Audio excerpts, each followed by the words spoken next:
I never thought my own flesh and blood would raise a hand against me, but there I was, trembling in my kitchen chair, the cold wooden seat pressing into my frail bones like a judgment.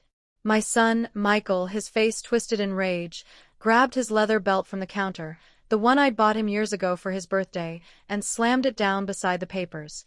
"Sign it, Mom! It's for the family!" he bellowed, his voice echoing off the tiled walls. And Sarah, my daughter-in-law, she just stood there in the doorway, arms crossed, laughing, a sharp, mocking sound that cut deeper than any whip.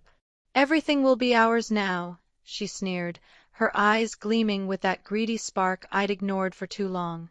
In that moment, as the belt hovered like a threat, I felt my world shatter, but it also ignited something fierce inside me. A fire that would burn away the chains I'd worn for decades. If you stay with me through this tale, you'll see how a broken old woman like me rose from the ashes, reclaiming what was truly mine, not just property, but my dignity. And maybe, just maybe, it'll make you think twice about the ones you hold closest. The days blurred into one another after that, each one a quiet ritual in my little house on Elm Street. I'd wake at dawn, the first light filtering through the lace curtains I'd sewn myself, casting shadows like whispered secrets on the floor. The air smelled of fresh coffee brewing in my old percolator, the kind that gurgles like a contented sigh. I'd shuffle to the kitchen in my worn slippers, the linoleum cool under my feet, and start folding laundry from the basket. Michael's old shirts I'd mended 100 times, now mixed with towels faded from years of use. Outside, the garden called to me. I'd kneel in the damp soil, my arthritic hands pulling weeds, the earthy scent grounding me as birds chirped overhead. Lunch was simple. Slicing tomatoes from the vine, their juice sticky on my fingers, simmering soup on the stove until the steam carried hints of rosemary and thyme. Evenings, I'd sit by the window, knitting scarves no one would wear, the click of needles a lonely rhythm against the silence. These small acts kept me going, reminders of the life I'd built brick by brick, even as loneliness crept in like frost on the panes. But oh, how the memories flooded back in those quiet hours, pulling me into the past like a gentle tide. I remembered Michael as a boy, his chubby hands clutching mine as we walked to school, his laughter filling our tiny apartment after his father passed. I'd worked double shifts at the diner, feet aching from standing, just to buy him that bicycle he dreamed of, the shiny red one with streamers. "Mom, you're the best," he'd say, hugging me tight, his head buried in my apron that smelled of grease and hope. When he met Sarah in college, I sold my grandmother's necklace, the gold one with the heart pendant symbolizing our family's enduring love, to help with their wedding. I baked the cake myself, layers of vanilla sponge infused with my tears of joy, watching them dance under string lights. For years, I gave and gave, money for their first house down payment, babysitting their kids so they could chase promotions, even co-signing loans when times got tough. I'd drive hours in the snow to bring homemade casseroles, the warmth seeping through foil as I knocked on their door. But slowly, the warmth faded. Michael stopped calling on Sundays. Sarah's thanks turned to demands. "We need more, Mom," they'd say, as if my sacrifices were owed, not gifts. The betrayal didn't happen overnight. It slithered in like smoke under the door. At first, it was small slights, forgetting my birthday, the card arriving late with a generic message. Then, during my hip surgery last winter, they visited once, Sarah rolling her eyes as I winced in pain. "You're being dramatic, Eleanor," she snapped, checking her phone while Michael paced. "We have lives too." But it escalated when they eyed my house, the one I'd paid off after decades of scrimping. "It's too big for you alone," Michael said one evening over dinner, his fork scraping the plate like nails on chalk. "Sign it over to us. We'll take care of you." I hesitated, feeling the weight of the keychain in my pocket, the brass key to the front door, symbol of my independence.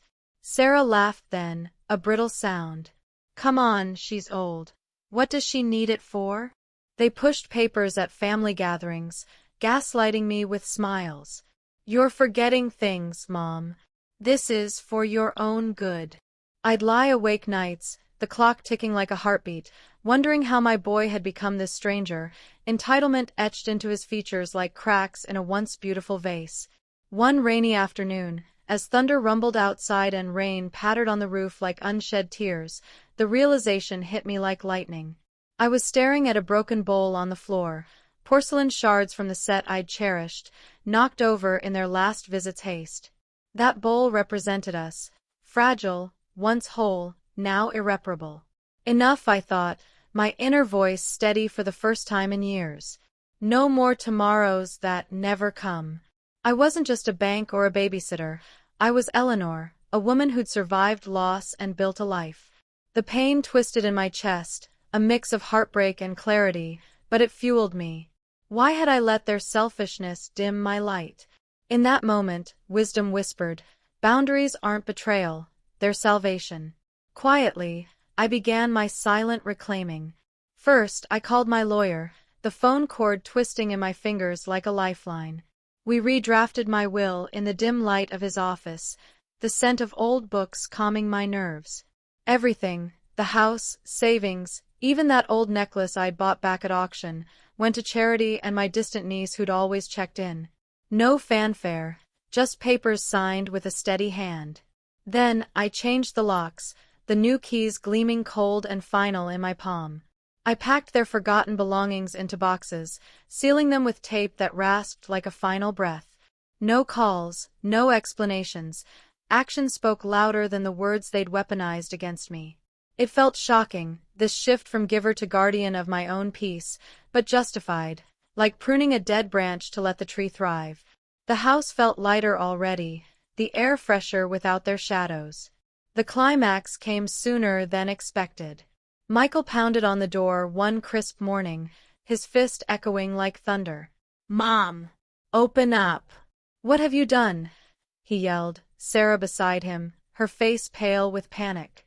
I opened it slowly, my back straight despite the ache. "You changed the will? Cut us out," he gasped, stepping forward as if to grab me. Sarah chimed in, blame-shifting. "This is crazy. After all we've done for you." I met their eyes, my voice calm and cold, like steel forged in fire. "You've done nothing but take. Now, leave." He begged then, voice cracking, "Please, Mom, we need this."